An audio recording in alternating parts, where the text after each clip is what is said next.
you'd been there for 2 minutes or 20 minutes. This was one of those occasions for me. And then with complete humility, because he was 10, he looks at his watch, he goes, oh, it's only 1:30, looks to his coach and says, is anyone in the pool? And she says, no. And he says, oh, I'm going to practice some of my dives. Do you want to come and watch me?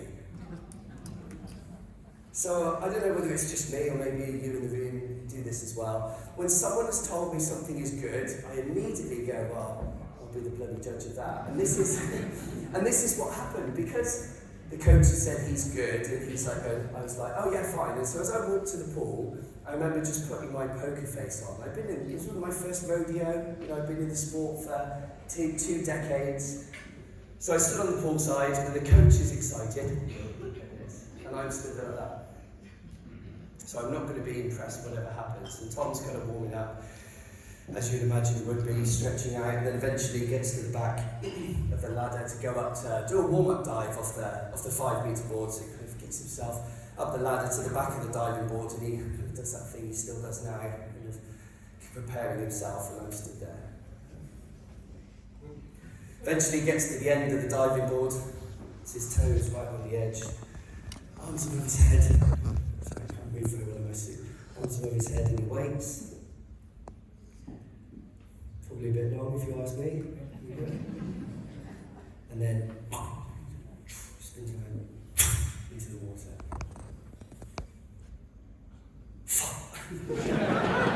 Honestly, I wish I could have kept my poker face. I'd never seen so much potential in a young sports person, young athlete in my sport, anywhere in the world. So as Tom hit the water as a 10-year-old with such precision, the first thing that popped into my head was, shit, I wish I was that good when I was 10. And the second and probably most important thing was, wow, I wonder how good he could be one day if somehow, and I have no idea how, I could get everything that's in my head and put it in his. And not just what I've learned in the sporting or the diving arena, but everything that goes with being a young athlete. If I could share with him everything that's worked for me, everything that I've messed up, all the failures I made, all the mistakes I made, maybe he could accelerate through the ranks a little more smoothly than I did. And he's done it right, hasn't he?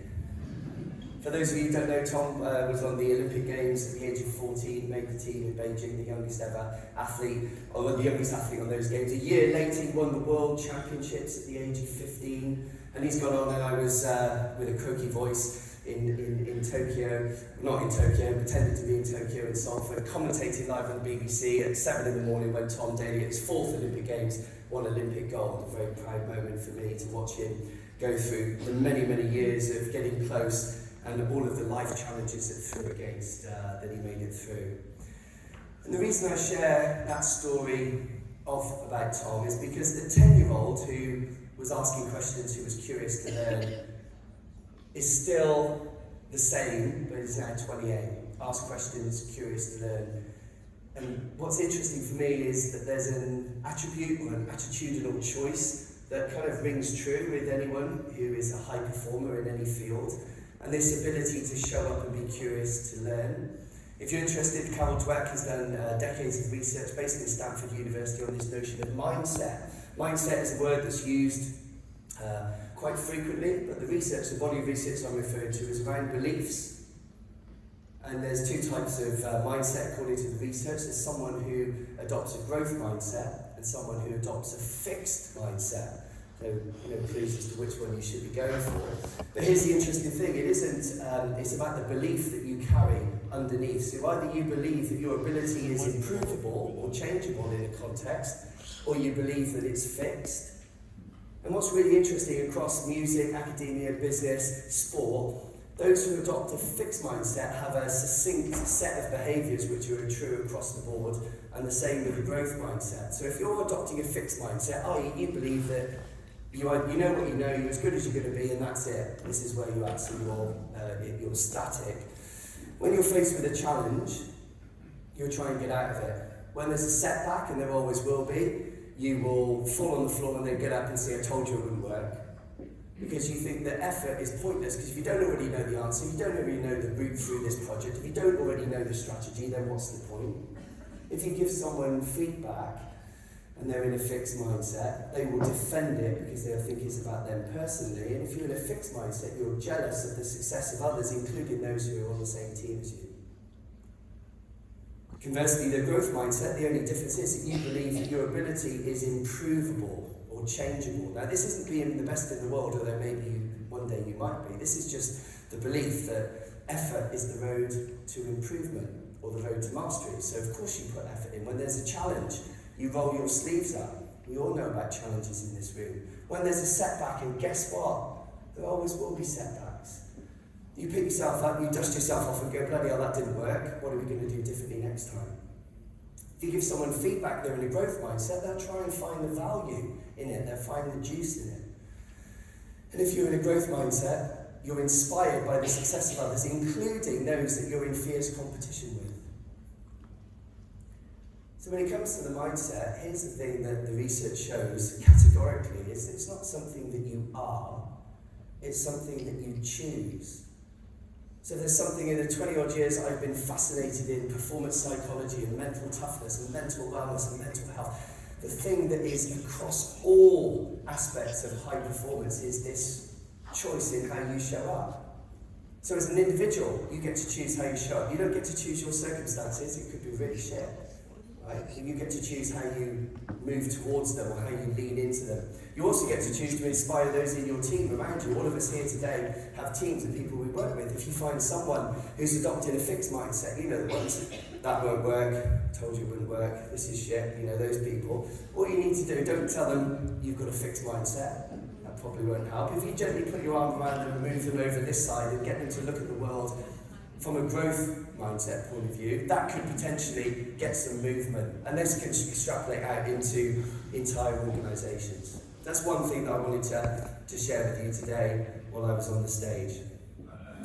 How many parents have we got in the room? Just give me a quick indication. Yeah, tired ones. Hi. Yeah, me too. So I've got a 3-year-old who luckily doesn't follow me, because my mum and dad probably still now actually refer to me as a pain in the arse. But actually when I was young, it was quite accurate. So as soon as I was born, there was clearly something unique about me. For example, I wouldn't sleep. Yeah, some knowing laughter in the audience. Now that ends up being quite a problem as I understand it. So there's a picture of my mum and dad on their wedding day. They look beautiful and vital and healthy, and there's a picture of the three of us 18 months later, and my mum and dad look like they've been dug up. And that's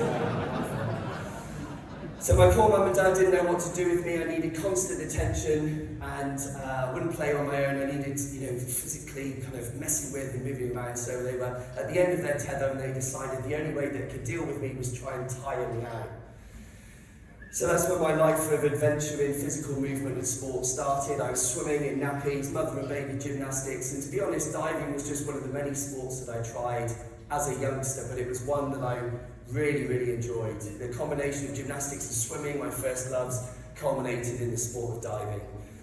At the age of 10 in the country for swimming, I was 16th for my age. Gymnastics, I was 4th, and diving, I was number 1. I made my first career decision and followed those dreams that had started when I was 6, when I'd watched the Olympic Games on the TV. And very quickly I went through the ranks. At 14 I was the best junior in the country. At 16 I made the men's team, which used to be impressive until Tom bloody Daly came along. 18 Olympic Games, first A-levels Olympics in the same year, and then, as is often the way in a career, things start to go in a different direction. And Sydney Olympic Games, my second Olympic Games, I ended up 4th, which is probably the worst place in the world to finish in any event, let alone a sport where you're judged. In the build-up to those Olympic Games, I was so pissed off with the judging, because it seemed to be so favoured towards the nations that were already successful, a bit like, Eurovision Song Contest or something. It seemed that we never used to get these marks. A few years before those Sydney Olympic Games, I invented the world's most difficult dive.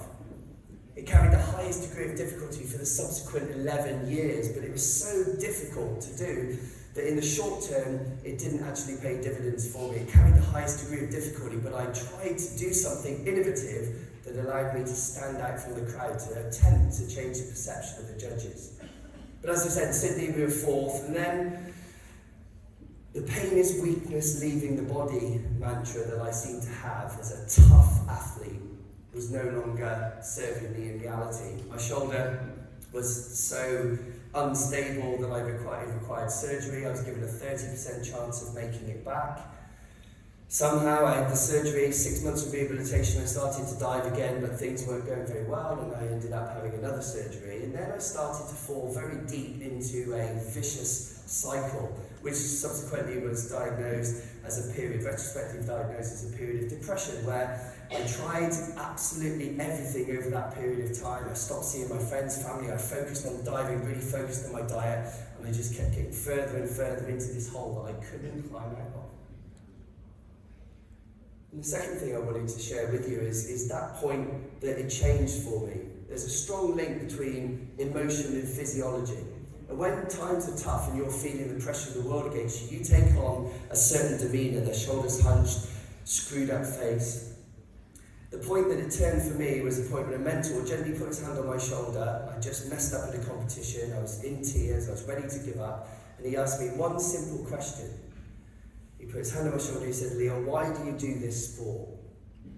And through my scrunched up face and shoulders down, I said, "Because I enjoy it." And he said, "Well, why haven't I seen you smile for the past 7 months?" So I made one change when I went back to training 2 days later. I did this. And do you know what? It really hurt. Because for 7 months I'd been taking the weight of the world on my shoulders. I'd been obsessing on the detail. But unbeknownst to me at the time, and now science has shown this from a research point of view, if you do this for 2 minutes, a fake smile, a forced smile, it activates the same muscle pattern in your face, that the neurobiology in your brain suddenly goes, "Oh, this person's happy." If you change what happens in your brain, the hormones that are released, the neurochemical mixture in your brain, you then start to actually feel that in your body. So there's been research out there, Amy Cuddy and many others, that show how you hold your body completely transforms what happens in your neurobiology. If you hold your body like this in a power pose, this is the power pose, this is the Wonder Woman, if you want to try it. This one's even better if you want to change your state. If you change your physiology, you change what happens in your brain. If you change your neurochemical in your brain, you change your behaviours. If you change your behaviours, you change your outcomes. So, the problem with, the solution to our problems isn't necessarily thinking. In fact, thinking is often the cause because we fall into patterns of overthinking.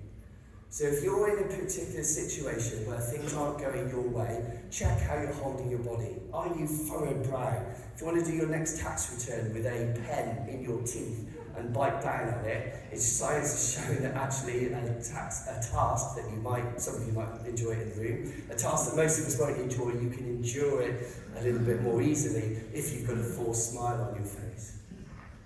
Continuing on in my career, I came out of that depression already flying high.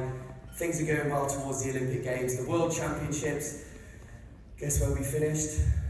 4th, all the way haunting us to the end. And eventually we get to the Olympic Games where 10,000 athletes, 200 countries, 5 dives. Each dive takes 1.5 seconds. Every single dive counts, and we're the last pair to dive. Would you have been shitting yourself as well? So how do you deal with a situation where it comes down to moments in time? In my situation, I'm wearing the budgie smugglers, there's 18,000 people staring at me, I have to make it count. If you're not in the right state, cool, calm and collected, you have got no chance of performing. And in any given situation, there are things that you can influence and things that are outside of your control. So if I was paying attention to the judges, the scoreboard, the other athletes, all of those things would have sabotaged my ability to perform. But if I was concentrating on smiling, breathing, my interactions with my teammates, that gave me governance over what I was in control of. So you know what happens in Olympic Games, 5 dives, last dive, world's most difficult dive. The fairy tale ending would be we hit the world's most difficult dive that I invented, we win gold, and we live happily ever after. Almost. So, in synchronized diving, and most of you are diving fans in the room, I can tell, so you'll know exactly what you're looking for in synchronized diving. Synchronization. So in synchronized diving, we're not telepathic, we've got this really clever way of getting in time. So we walk to the end of the diving boards, we turn around, and I say, ready? Pete says, yep. And I say 1, 2, 3, go. And then we begin the movement. So when you're in time with the person next to you, you can't see them.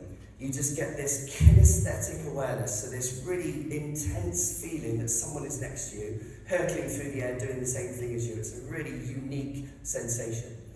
When you're out of time, you can see the flicker of someone else moving. 1, 2, 3, go. As we take off, I sense that in the air. We're slightly out of time. So as I'm under the water, I'm not saying, yay, we've done our last dive. I'm just saying a few other things as we swim to the side.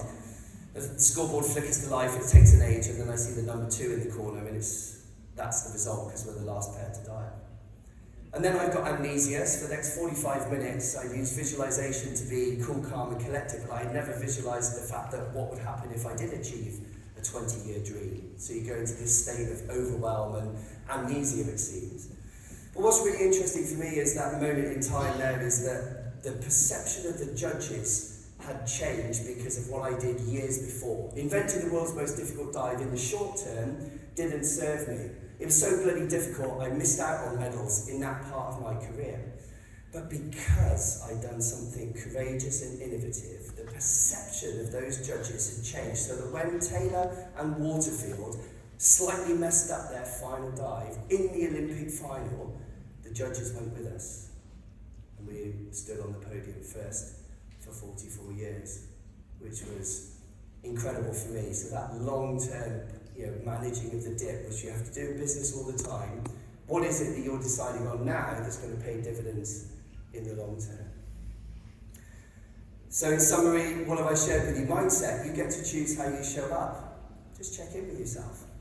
Physiology, how are you carrying yourself into the team meeting? Are you smiling? It doesn't mean that circumstances aren't challenging, but you get to choose that. And then in a pressurized situation, you get to choose where you place your attention and place it on something that you can influence. And I guarantee if you play with those 3 metrics and you adjust those 3, your goals, aspirations and results will just take care of themselves. Thank you very much.